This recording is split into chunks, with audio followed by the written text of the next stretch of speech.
ये तो तुम कह रहे हो ना, तुम्हारे कहने से मुकदमा झूठा नहीं हो जाएगा और तुम निर्दोष साबित नहीं हो जाएगा। साहब भूल रहे हैं कि जब तक आरोप सिद्ध ना हो जाए तब तक आरोपी निर्दोष होता है। That is the point, वकील साहब। That's the bloody point। और श्रीमान, इस तर्क के आधार पर तो इंस्पेक्टर सूर्यवीर हाँ जी नमस्कार। दैट्स द ब्लडी पॉइंट साहब। जब तक आरोप सिद्ध ना हो जाए कोई व्यक्ति दोषी नहीं होता है, यही पॉइंट है आज के हमारे सेशन का। देखिए, एक कॉन्स्टिट्यूशनल अमेंडमेंट बिल पेश किया गया है संसद में, वहीं से आज कहानी स्टार्ट करने जा रहे हैं। इन विजुअल्स को दिखाने का केवल एक ही पर्पस था, ताकि आप मेरे बिना कहे कुछ आसानी से चीजें समझ जाएं। ठीक है, देखिए 130 कॉन्स्टिट्यूशनल अमेंडमेंट बिल 2025 किस चीज से संबंधित है? Removal of ministers after 30 days custody. और इसी पे कॉन्स्टिट्यूशनल डिबेट आज की क्या है, बेस्ड है। यानी अगर आपको 30 दिन तक जेल में रखा गया है, कस्टडी में रखा गया है, तो आपको अपने मिनिस्टर पद से इस्तीफा देना होगा। एक तरीके से आप एलिजिबल नहीं रहोगे वहां पर। तो अब सवाल यह पैदा होता है कि सत्ता जनता तय करेगी किसी की, या फिर पुलिस ऑफिसर, या अभी एक बहुत प्यारा सा शब्द है तो ओबीसी साहब ने दिया है, उसको भी आगे डिस्कस करेंगे। ये कौन डिसाइड करेगा कि आप सत्ता में रहते हैं नहीं रहते हैं? ठीक है, आज का सेशन चलिए स्टार्ट करते हैं फटाफट। देखिए, ये बिल जो प्रपोज किया गया है अमेंडमेंट, इसकी अगर कोर प्रोविजन की बात की जाए तो इसमें मिनिस्टर, चीफ मिनिस्टर जो भी ऑटोमेटिकली रिमूव हो जाएंगे ऑफिस से अगर वो डिटेन किए जाते हैं 30 या उससे अधिक दिन के लिए किसी भी सीरियस क्रिमिनल केस के अंदर। क्लियर? दूसरा जो महत्वपूर्ण इसके अंदर अमेंडमेंट है, ये बता रहा है प्री कन्विक्शन एप्लीकेशन, यानी वही क्या कि अप्लाई होता है बिफोर एनी कन्विक्शन। आपका कन्विक्शन नहीं हुआ है, मात्र केवल आप कस्टडी में रहेंगे 30 से अधिक दिन के लिए, based सोलिली on the custody period, not judicial determination of guilt. Judicial ने डिसाइड नहीं किया है कि आप गिल्टी हैं या नहीं है। ठीक है, तीसरा इंपॉर्टेंट पॉइंट है कि इसका ऑब्जेक्टिव क्या है। इनका कहना है कि भाई ये एंश्योर करना चाहते हैं मोरल स्टैंडर्ड पॉलिटिक्स के अंदर and prevent those facing serious accusation, कि लोगों पे जो एक्यूजेशन लगे तो वो लोग अपना भाई, यानी सत्ता हमारी बिल्कुल क्या साफ रहनी चाहिए, पाक साफ। उसके बाद चौथा हिस्टोरिकल कंटेक्स्ट क्या है, तो भैया पहला कुछ ऐसा ही अटेम्प्ट है ऐसा कुछ करने का, कोई इसका हिस्ट्री कहीं से कहीं तक नहीं है। इंट्रोड्यूस किया गया बाय होम मिनिस्टर साहब अमित शाह जी द्वारा एंड करेंटली रेफर किया गया ज्वाइंट पार्लियामेंट्री कमेटी को for the further review and stakeholder consultation के लिए। आगे बात करी जाए तो देखिए कॉन्स्टिट्यूशनल ऑब्जेक्शन इसके ऊपर क्या है। तो सबसे पहला जो इसके ऊपर ऑब्जेक्शन है वो है आपका बेसिक स्ट्रक्चर से रिलेटेड। क्या क्या ऑब्जेक्शन है? देखिए, सबसे पहले इसे क्रिटिसाइज इसलिए किया जा रहा है कि क्या कर रहा है, ये बेसिक स्ट्रक्चर को डिस्ट्रॉय कर रहा है ये अमेंडमेंट। रूल ऑफ लॉ क्या कहता है कि भाई undermines the principal that punishment comes only after trial and conviction, यानी किसी भी व्यक्ति को उस कार्य के लिए पनिश कर सकते हो जो की सिद्धि हो जाए।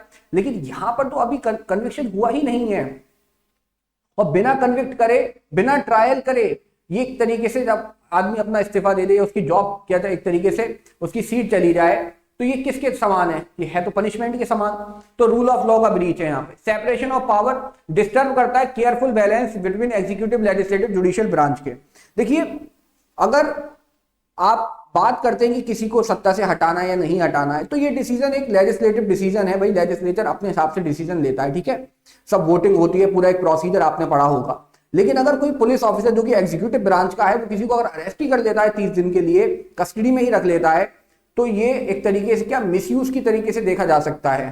क्लियर? उसके बाद पार्लियामेंट्री डेमोक्रेसी जो इनेबल करता है रिमूवल ऑफ इलेक्टेड रिप्रेजेंटेटिव, जो भी इलेक्टेड रिप्रेजेंटेटिव हैं उनको मैकेनिज्म, जैसे कि मैंने बताया एक पर्टिकुलर मैकेनिज्म है जो फॉलो की जाती है, डेमोक्रेटिक प्रोसेस फॉलो की जाती है।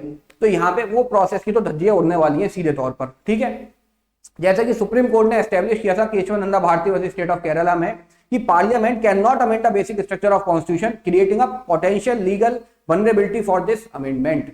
और यही क्या है वनरेबिलिटी इस अमेंडमेंट की। अब प्रोसीजरल और डेमोक्रेटिक कंसर्न क्या है जो देखने हैं इस बिल के संबंध में। सबसे पहले ड्यू प्रोसेस वायलेशन। देखो, ड्यू प्रोसेस हमारा क्या रहता है कि अगर रिमूवल जो है वो बेस्ड होना चाहिए कस्टडी के ऊपर, कह रहे हैं नॉट कन्विक्शन, कन्विक्शन पर बेस्ड नहीं है, कस्टडी पे बेस्ड है यहाँ पर।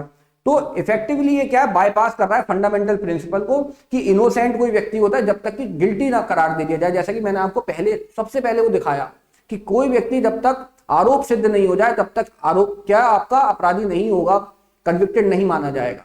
क्लियर? गिल्टी नहीं माना जाएगा, दोषी नहीं माना जाएगा। उसके बाद एग्जीक्यूटिव ओवररीच क्या, जो इन्वेस्टिगेशन ऑफिसर्स हैं और जो पुलिस है वो इफेक्टिवली डिसाइड करेंगे कि कोई मिनिस्टर वो फेथ रखता है या नहीं रखता है, ठीक है। शिफ्ट करना पावर, अब कोर्ट की पावर अब किसके हाथ में आ जाएगी, एक तरीके से इन एग्जीक्यूटिव्स के हाथ में, कि बस अरेस्ट कर लिया और सीधे बंदे का काम खत्म। फिर पॉलिटिकल वेपनाइजेशन, पॉलिटिकली इसको यूज किया जाएगा। अभी एक मिनिस्टर साहब उन्होंने बोला है कि भैया अमित शाह जी की अगर बात की जाए तो ये भी तो पहले क्या कस्टडी में रह चुके हैं, तो सबसे पहले तो इन्हें जाना चाहिए।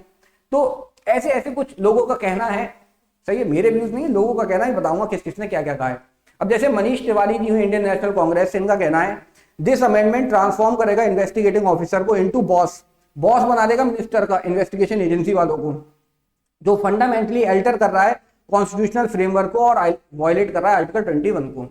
अब देखिए voices in the constitutional debate, क्या क्या डिबेट्स हुई है, किस व्यक्ति ने क्या कहा है, इसको जानेंगे जरा इस स्लाइड से हम। देखिए असुद्दीन ओवैसी साहब का कहना है कि दिस इज गेस्टापो लॉ। ये गेस्टापो लॉ क्या है, ये भैया एक ऐसा लॉ है, एक पुलिस होती है जर्मनी में जिसके पास अल्टीमेट पावर होती है आपके, ठीक है। अल्टीमेट पावर से मतलब है ना कोई कोर्ट की ओवररीच उनके ऊपर होगी, वो किसी को भी अरेस्ट कर सकते हैं, कितने भी टाइम तक उन्हें डिटेन कर सकते हैं, मतलब कोई भी उनके ऊपर चेक एंड बैलेंस जैसा कुछ नहीं होता। कह रहे वैसा ही लॉ है बिल्कुल सिमिलर, जो क्रिएट करता है पुलिस स्टेट और डायरेक्टली वायलेट करता है आर्टिकल 74(1) को, जो कॉन्स्टिट्यूशन में by interfering with council of minister से। इसके बाद एनके परमचंद्रन साहब हैं आरएसपी के, इनका कहना है कि ये जो बिल है ये रश्ड थ्रू पार्लियामेंट, ये बिल्कुल आनंद फानंद में एकदम पेश कर दिया गया है विदाउट प्रॉपर सर्कुलेशन का, और कोई सर्कुलेशन प्रायर सर्कुलेशन वगैरह नहीं था, और सजेस्ट करता है कि मालाफाइड इंटेंशन, और इसी से पता चलता है कि इनकी मालाफाइड इंटेंशन आखिर है क्या, and to bypass proper legislative scrutiny, और प्रॉपर स्क्रूटनी का भी इन्हें मौका नहीं मिला, एक तरीके से इनका कहना है। उसके बाद के सी वेणुगोपालन साहब का कहना है कि the morality excuse is hypocritical, ये जो बता रहे हैं कि भाई मोरली आदमी कैरेक्टर से अच्छा होना चाहिए, तो कह रहे हैं ये एक तरीके से हाइपोथेटिकल है, मतलब बिल्कुल कुछ का कुछ सोच रहे हैं, ठीक है। व्हेन वी कंसीडर दैट, जब हम कंसीडर करते हैं तो Amit Shah himself was once arrested, वो खुद भी पहले कस्टडी में रह चुके हैं, खुद भी पहले अरेस्ट हो चुके हैं। This selective application of moral standard reveals amendment true political purpose, और इनका ये भी कहना था कि भाई ये जो पर्पस दिखा रहे हैं, ये पर्पस, ये एजेंडा केवल अपोजिशन के लिए है, खुद के बीजेपी के लीडर्स के ऊपर ये अप्लाई नहीं कर रहे, ठीक है। ये लाया किसके लिए गया है, ओपोनेंट्स के लिए लाया गया है, ठीक है, उन्हें सत्ता से बाहर करने के लिए। अब इंपैक्ट क्या पड़ने वाला है अपने फेडरल स्ट्रक्चर पर और गवर्नेंस पर, तो देखिए स्टेट ऑटोनॉमी की अगर बात की जाए, देखिए central agency could potentially influence कर सकती है स्टेट गवर्नमेंट्स को थ्रू स्ट्रेटेजिक और अरेस्ट करके सीएम वगैरह की। इसके बाद कोलिशन ऑफ पॉलिटिक्स, स्मॉलर जो पार्टीज हैं उनमें बहुत ज्यादा खतरा है, कि पता चला किसी भी पार्टी ने कोई जांच बैठा दी और किसी को कस्टडी में डाल दिया और बस उसकी सीट चली गई, ठीक है। Administrative continuity, forced removal could create कर सकता है गवर्नेंस के अंदर वैक्यूम्स ड्यूरिंग क्रिटिकल पीरियड के लिए। उसके बाद अपोजिशन की बात की जाए तो रूल्ड स्टेट जो है, अपोजिशन रूल्ड स्टेट मतलब जो अपोजिशन वाली स्टेट्स हैं जहां पे गवर्नमेंट नहीं है, ठीक है, सेंट्रल की, तो particular concern in state govern by parties not aligned with, जो सेंट्रल गवर्नमेंट से कंप्लाई करके नहीं चलेंगी, उनके लिए सीधा सीधा एक खतरा थ्रेट के तौर पर ये काम करेगा। तो कॉन्स्टिट्यूशनल एक्सपर्ट का आर्ग्यू करना है कि भाई this represents a significant shift in balance of power between, जो पावर यूनियन और स्टेट के बीच रहती थी उसमें क्या एक तरीके से आपका हस्तक्षेप है ये, एंड पोटेंशियली अल्टर करता है इंडिया की कोऑपरेटिव फेडरलिज्म मॉडल को सीधे तौर पर। तो अब इसके ऊपर आपके क्या विचार हैं, तो भैया आप सभी लोग प्लीज कृपया करके कमेंट करके जरूर बताएं कि आपका क्या व्यू है इसके ऊपर, ठीक है। क्या ये बिल सही है, क्या पास होना चाहिए, क्या इसके अंदर कोई मालाफाइड इंटेंशन हो सकती है, या ये ठीक है पॉलिटिक्स के लिए, तो जरूर कमेंट करें। इसके साथ साथ एक छोटी सी अनाउंसमेंट है, देखिए अनाउंसमेंट क्या यही बता देता हूं मैं, चलिए ठीक है। देखिए यूपी एपीओ का सिलेबस अपडेट हो चुका है, ठीक है, जो भी तैयारी कर रहे हो यूपी एपीओ का सिलेबस अपडेट हो चुका है, जिसके रिगार्डिंग हमने न्यू क्रिमिनल लॉस का बैच स्टार्ट कर दिया है, ये 26 अगस्त से स्टार्ट होने जा रहा है। इसके साथ साथ 16 जो न्यू माइनर लॉस जुड़े हैं इसका भी बैच स्टार्ट हो चुका है, 16 अगस्त से स्टार्ट करने वाले हैं इसे, ठीक है। इसके साथ साथ AIB, ठीक है, AIB 20 के लिए आपका बैच स्टार्ट हो चुका है। तो जो भी बच्चे प्रिपरेशन करना चाहते हैं इन बैचेस को ज्वाइन कर सकते हैं। देखिए पढ़ाने का तरीका सीधे तौर पर हमारा क्या रहता है, ट्रिक बेस्ड रहता है। आप जाके हमारे चैनल पर वीडियोस देख सकते हैं, ये तीनों बैच मैं ही पढ़ा रहा हूँ फिलहाल। आप देख सकते हैं कि हम कैसे पढ़ाते हैं, कैसे चीज़ों को मेमोराइज कराते हैं, क्लियर। तो आप चाहें तो इन बैचेस को ज्वाइन कर सकते हैं, अभी शायद डिस्काउंट ऑफर भी चल रहे हैं। तो आपसे मुलाकात होती है जल्दी नेक्स्ट सेशन में और एक क्लास के अंदर। Thank you so much.